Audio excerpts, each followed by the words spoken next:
All right, welcome to another episode of the USFL Power Rankings Podcast 2022 season, USFL week number 5, and I am NFL Outdated, and I'm Micah. Thanks for joining us again. So another really good week of football. This has been a fun league so far. There are some teams that are really starting to separate, and you see it a lot in the offensive and defensive leaders. So before we get to our rankings, just wanted to kind of go over some of the offensive and defensive stat leaders. So through week 4, here's some of our offensive stat leaders for the USFL. So, the passing leader is Kyle Sloter, 1,000 passing yards, I think that is. Yep. He has 2 pass touchdowns. Nope, no, just we're just doing yards there. So 1,054 yards. He struggled. He did have 3 picks this past week, but he's really leading with 1,054 yards. So Clayton Thorson has 2 touchdowns for Houston.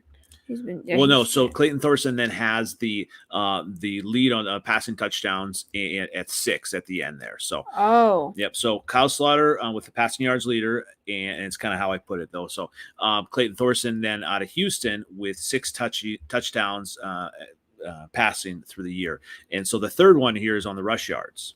Yeah, and Jordan Ellis has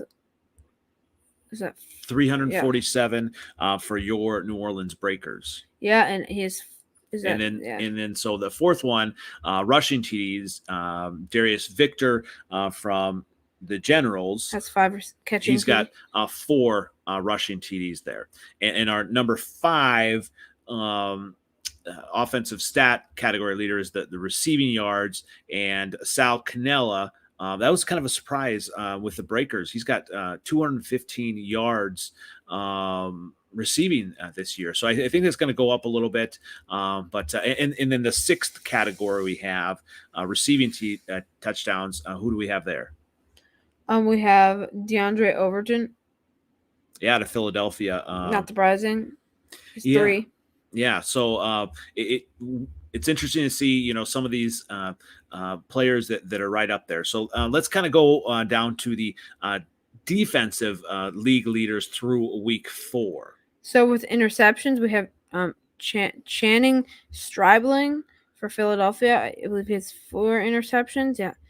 And then the tackles leader is Donald Payne for Houston. He has 49. 49. Mm-hmm. And he's really been a beast for Houston, for the Gamblers, and that's been good to see. So in sacks wise, also with the Gamblers, who else do we have? We have Chris Odom, 5.5 sacks.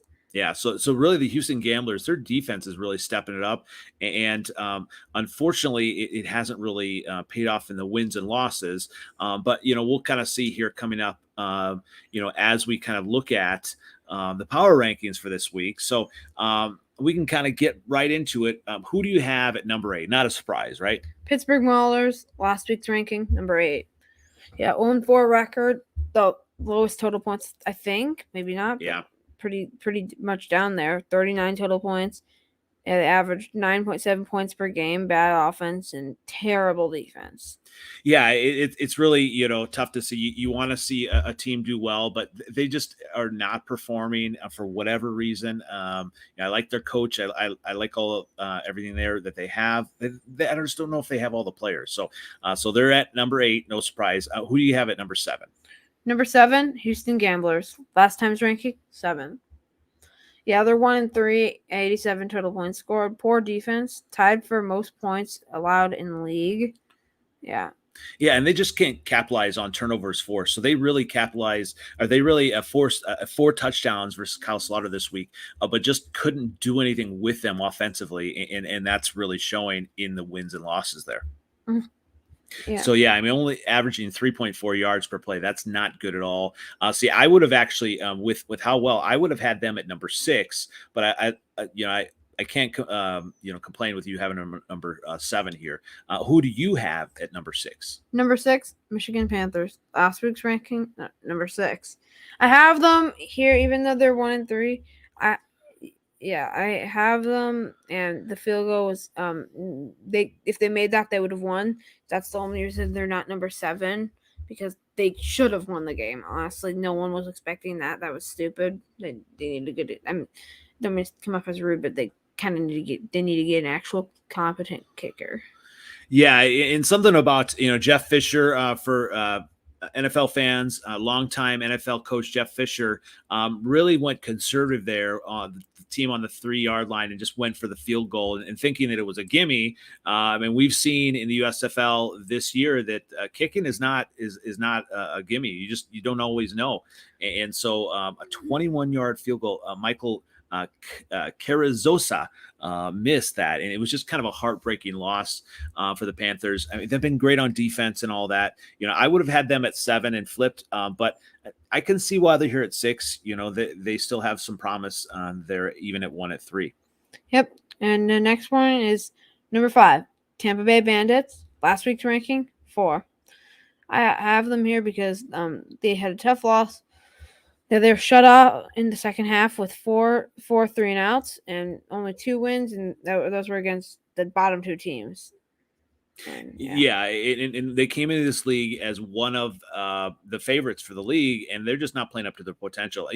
Their 2 wins are against the bottom feeders. Their 2 losses are against the 2 top teams, so you don't know. We just don't know where they're going to go. So I do like them at number 5. They're in contention. I like that they're there. There's still a lot of potential for them if they start to fire on all cylinders, at least better cylinders, I guess. Yep. And number 4, Philadelphia Stars. Last week's ranking 5. Okay, they should not have won that game, but they did, and thus they are here. And I just think they're here because Case Cookus completed 73.3% of his passes, 190 yards, 2 touchdowns, and only 1 interception. But that's to be expected from a backup quarterback. Yeah, I mean, watching the game, he came out really firing all cylinders. He was cooking, and it was good to see. And that might be a lot of a coaching as well with what they're doing, with the schemes and everything. And so that was good to see. They didn't deserve to win. You're right. You want to think that if you get if you get that close, the kicker's going to make it. I mean, in any professional football, that's what they're there for. So, yeah, I think that they got lucky, but they're 4. And right now they are in the playoffs, I think. Yeah, they are. Technically, yeah. They're right up there. Number 3, New Jersey Generals. Last time's ranking 3. Yeah, they didn't move up or down because the 3-1 record. They got a sound win against the worst team, I believe. Yeah, easy win, 3rd straight win. They have a dual threat QB with and Luis Perez and DeAndre Johnson combining for 20 for 24 of his passes and for 200 yards and a touchdown. And Darius Victor, the running back, is so good. It's 4 touchdowns. Yeah, he leads the league with 4 touchdowns there. And when you look at it, against the Maulers, you don't really know what they're doing there. So this is the one I had a little bit different too. I would have flipped them. I would have had the Generals at number 2, but I can't complain. It didn't look convincing enough against the Maulers, though. That's a good point. Yep. I just kind of look at that. So number 2, New Orleans Breakers. Last week's ranking, to the 2nd. Yeah, they're 3-1, 93 total points scored. Yeah, they didn't have a great win against Houston, but they did. Their strong defense. Kyle Slaughter had a bad day, but they won nonetheless. Don't have much to say about them, so I think we should move on to the next team after this. I did have. Yeah. I wanted to bring up a little bit too about with the Breakers. Yeah, I mean their defense has been great. It looks like they should be doing better. They're letting teams stay in the game, and you would think with a top team that they would try to separate themselves. They're just barely winning, so they're definitely not number 1 yet, right? And there's that potential, but. Yep, number 1, Birmingham Stallions. Last week's ranking, number 1. Yep, they're 4-0. Obviously, they're here. 99 total points scored. Dominated the Bandits, giving up only 158 total yards. Their offense was not great. They won, I believe, wasn't it 13-10? I'm not sure, but it was not very high scoring, especially for them. Yeah, I mean, they seem to be winning in different ways. The Bandits, posed an interesting, matchup for them, and really, it's the defense. They're allowing 17.3 points per game, right, and league leading on 12 sacks. So, it's interesting. Between Houston and Birmingham, you have two solid defenses. Birmingham is really overall.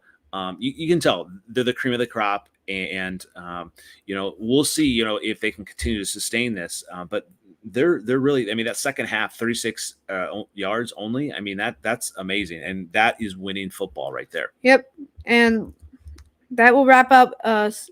But we need to go over the Week 5 matchups first. So we'll start off with Birmingham Stallions at the Philadelphia Stars. So my prediction for this game, it's going to be a close game, but Birmingham's going to hit their first loss, and I think that Philadelphia is going to get the win. We'll say 26-23. That's my prediction. Philadelphia wins this one. Oh, so and it'll be interesting. Obviously, Philadelphia still has that backup quarterback. I think Birmingham's going to pull this out again. But if Philadelphia can put it together, I can see him winning there. Mm-hmm. Yeah, next one is Panthers at the Bandits. Okay, I got to go with the Panthers first. We're going to say low-scoring game. We'll say we'll do 16-3. 16-3 is my prediction. And Panthers. Panthers, yes. I mean, I agree there with the Panthers defense. I really think that they're going to step up again, and they're going to need it to have 4 quarters of football, the entire football game, and not just in the beginning. So yeah, yep. So our next game is the Breakers and the Generals. I'm picking my Breakers to win this one. We'll say 32-26. Yeah, 32-26. We'll pick that. Breakers won in this one. That's what I'm going for. Yeah, it really seems like, I mean, the Breakers have a great defense, and but this is an opportunity really for the Generals. I just don't see it. I think the Breakers are going to win here. Okay. Yep. And our final game, the Maulers and the Gamblers. This game, I wouldn't be surprised if the Maulers won, but I really think that 0-5 for the Maulers. Gamblers are going to win. We'll do. Yeah, we're doing 21-0. 21-0. Okay. If there's a game for the Maulers to win, I think it's this one. Houston has a solid defense, right? I just think that with the terrible defense of Pittsburgh, eventually Houston's going to score. They're going to get points off turnovers because that's the easiest defense to do it against. That's a good point. So a lot of great matchups this week. Again, as we head, after this week, we're going to be halfway through the season, and we started to see kind of what they are, and teams are kind of settling in to specific spots of the rankings. Do you see any team making a move up into that top 4? If it's going to be any team, it's going to be, I'll say Michigan. It's going to be Michigan. Yeah. Michigan has that. I mean, they've got the potential there. I mean, they're right there at 6. They're 1-3. They could do it. If Houston wins here, Houston can go on a run if they beat the Maulers. But yeah, I mean, the top 4 are pretty much set, and the other teams have to have to do something to prove it that they belong. Yep, and that will wrap us up. I'm Micah, and this is NFL Outdated. Thanks again for joining us. We'll see you next week.